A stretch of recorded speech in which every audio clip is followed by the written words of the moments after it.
صلی علی نبینا صلی علی محمد۔ آج جمعے کا مبارک دن ہے، 29 رمضان ہے، الوداعی جمعہ کہلاتا ہے، جمعۃ الوداع۔ اس جمعے کے آغاز ہی میں، یعنی جب سورج ڈھل گیا جمعرات کا اور اسلامی نقطہ نگاہ سے جمعے کی رات شروع ہو گئی، اور جب انگریزی نقطہ نگاہ سے بھی رات کے 12 بجے اور 1-2 منٹ اوپر ہوئے، اس وقت میری بیوی کو اپنے رب کا بلاوا آ گیا۔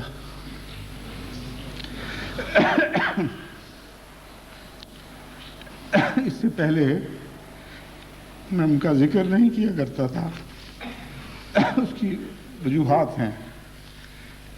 اول یہ کہ مجھے ڈر تھا کہ جس بات پر اگر قابو نہ رہا تو جماعت جو پہلے ہی نڈھال ہے بالکل ذبح کی حالت میں پہنچ جائے گی۔ جماعت سے جو میرا تعلق ہے وہ ایسا ہے کہ میں جماعت کے دل میں رہتا ہوں، جماعت میرے دل میں رہتی ہے۔ یہ ایسا تعلق ہے جو خطوں کا محتاج نہیں، پیغاموں کا محتاج نہیں، کسی کو بتانا نہیں پڑتا کہ اسے مجھ سے کتنی محبت ہے، مجھے کسی کو بتانا نہیں پڑتا کہ مجھے اس سے کتنی محبت ہے۔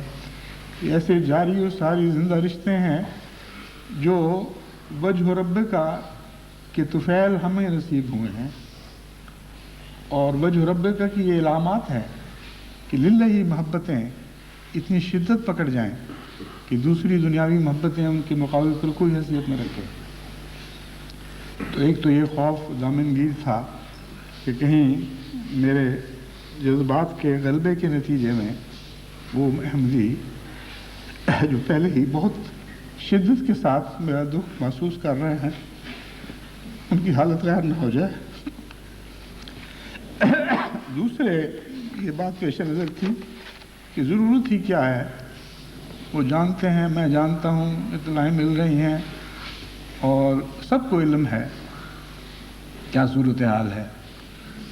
تیسری ایک وجہ یہ تھی کہ باوجود اس کے کہ بعض رویا ایسی ملتی رہیں جن سے یہ خیال گزرتا تھا کہ شاید خدا تعالیٰ کی تقدیر شفا کی صورت میں ظاہر ہو، لیکن بعض اور ایسی علامتیں ساتھ ساتھ جاری رہیں جن کے نتیجے میں یقین کے ساتھ جماعت کے سامنے کوئی نظریہ پیش نہیں کر سکتا تھا۔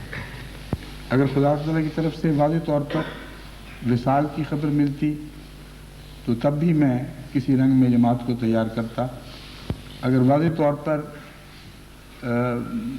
شفا کی خبر ملتی تو تب بھی میں تیار کرتا اور بتا دیتا کہ خدا تعالیٰ نے خوشخبری عطا فرمائی ہے، جس طرح سے پہلے بتایا گیا، اور بڑی شان کے ساتھ اللہ تعالیٰ نے آپ کے حق میں وہ نظارہ پورا فرمایا۔ تو اس وقت کوئی ایسی بات نہیں تھی۔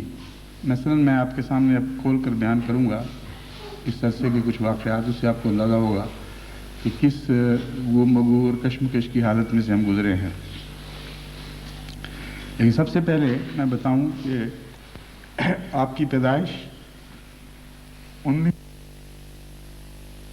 جنوری کو ہوئی، اور اس لحاظ سے مجھ سے تقریباً 8 برس چھوٹی تھیں، اور ہماری شادی 1957 میں جلسہ سالانہ کے بالکل قریب ہوئی۔ تاریخ تو مجھے یاد نہیں، لیکن مجھے غالباً 17 کا خیال آتا ہے کہ غالباً 17 کو ہوئی، 17 دسمبر کو۔ اور ایک لمبا عرصہ ہمارا اس طرح اکٹھے گزرا کہ باوجود بعض اختلافات کے انہوں نے بڑے صبر کے ساتھ مجھ سے گزارا کیا۔ ذہنی اور معاشرتی اختلافات جو روزمرہ کے رہن سہن کے معیار ہیں ان کے نتیجے میں پیدا ہو جاتے ہیں۔ ہمارے والدین نے ہمیں بچپن میں بہت ہی سادہ حالت میں رکھا اور نہایت غریبانہ حالت میں زندگی بسر ہوئی، باوجود اس کے کہ وہ ساری ضرورتیں بھی پوری ہوتی رہیں جو امیروں کے بچوں کو ان معنوں میں نصیب ہوتی ہیں کہ پہاڑوں پر جانا اور دوسرے شوق پورے کرنا، شکار وغیرہ، تاکہ کسی قسم کے احساس کمتری میں مبتلا نہ ہوں۔ لیکن بالارادہ حضرت مسلم موعود نے ہمیں ٹف بنانے کی کوشش کی اور سادہ زندگی کی دوسروں کو تعلیم دیتے تھے، اپنے گھر میں بھی یہی تعلیم عملاً جاری تھی۔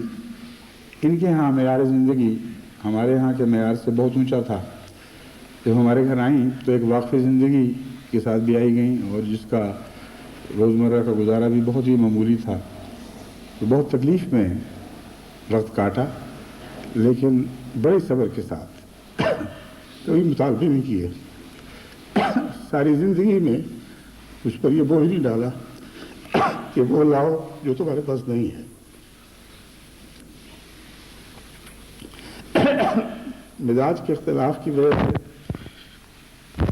اور دینی پس منظر کے اختلاف کی وجہ سے رفتہ رفتہ بہت ہی توجہ اور پیار کے ساتھ اور سمجھا بجھا کر ان کی تربیت کرنی پڑی۔ شروع میں ان کو جماعت کی خواتین اور جماعت کی تنظیموں سے کوئی ذاتی تعلق نہیں تھا، لیکن رفتہ رفتہ اس تعلق کو قائم کیا۔ لیکن اس سے پہلے میں آپ کو ایک شادی کے استخارے سے متعلق بات بتا دوں۔ قادیان میں 1945-46 کی بات ہے، جب یہ میں نے فیصلہ کیا ان کے ساتھ پیغام دینے کا۔ حضرت مسلم موعود کی عادت تھی کہ بیٹوں سے بھی پوچھا کرتے تھے، بیٹیوں سے بھی پوچھا کرتے تھے، اپنی مرضی نہیں ٹھونستے تھے، لیکن اگر کوئی غلط فیصلہ ہو تو اسے سمجھا دیا کرتے تھے کہ یہ مناسب نہیں ہے۔ اس طرح ایک بہت ہی اعلیٰ پاکیزہ افہام تفہیم کے ماحول میں سب کے رشتے طے ہوئے۔ تو میں نے جب ان سے فیصلہ کرنا تھا اس سے پہلے استخارہ کیا، اور رویا کی حالت میں الہام ہوا، یعنی جاگتے ہوئے نہیں بلکہ رویا کی حالت میں، اور اس کے الفاظ یہ تھے کہ تیرے کام کے ساتھ اس کا نام ہمیشہ زندہ رہے گا۔ اس وقت مجھے بڑا تعجب ہوا کہ میرے کون سے کام ہیں، وہم و گمان میں بھی نہیں آ سکتا تھا کہ اللہ تعالیٰ مجھ سے کیا کام لے گا، لیکن عجیب اس میں پیغام تھا کہ عملاً کاموں میں ان کو اتنی شرکت کی توفیق نہیں ملے گی، لیکن میرے تعلق کی وجہ سے میرے کاموں کو خدا ان کے کاموں میں شریک، ان کو میرے کاموں میں شریک فرما دے گا اور ان کو بھی اس کا ثواب پہنچتا رہے گا۔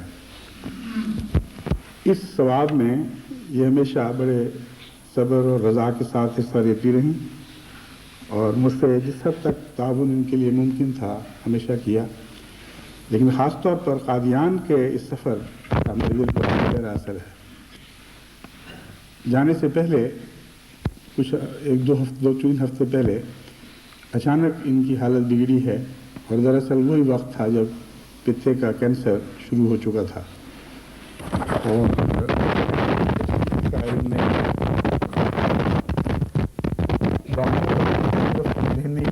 سمجھتے رہے، اور ڈاکٹر نے بتا دیا کہ قادیان کا سفر اختیار کیا تو خطرناک ہے۔ میرے لیے یہ اس لیے ممکن نہیں تھا کہ اگر میں ان کو چھوڑتا تو ان کے مزاج کا مجھے علم تھا، یہ میری موجودگی کے بغیر دوسرے خیال کرنے والے ہاتھوں میں تسلی نہیں پا سکتی تھیں۔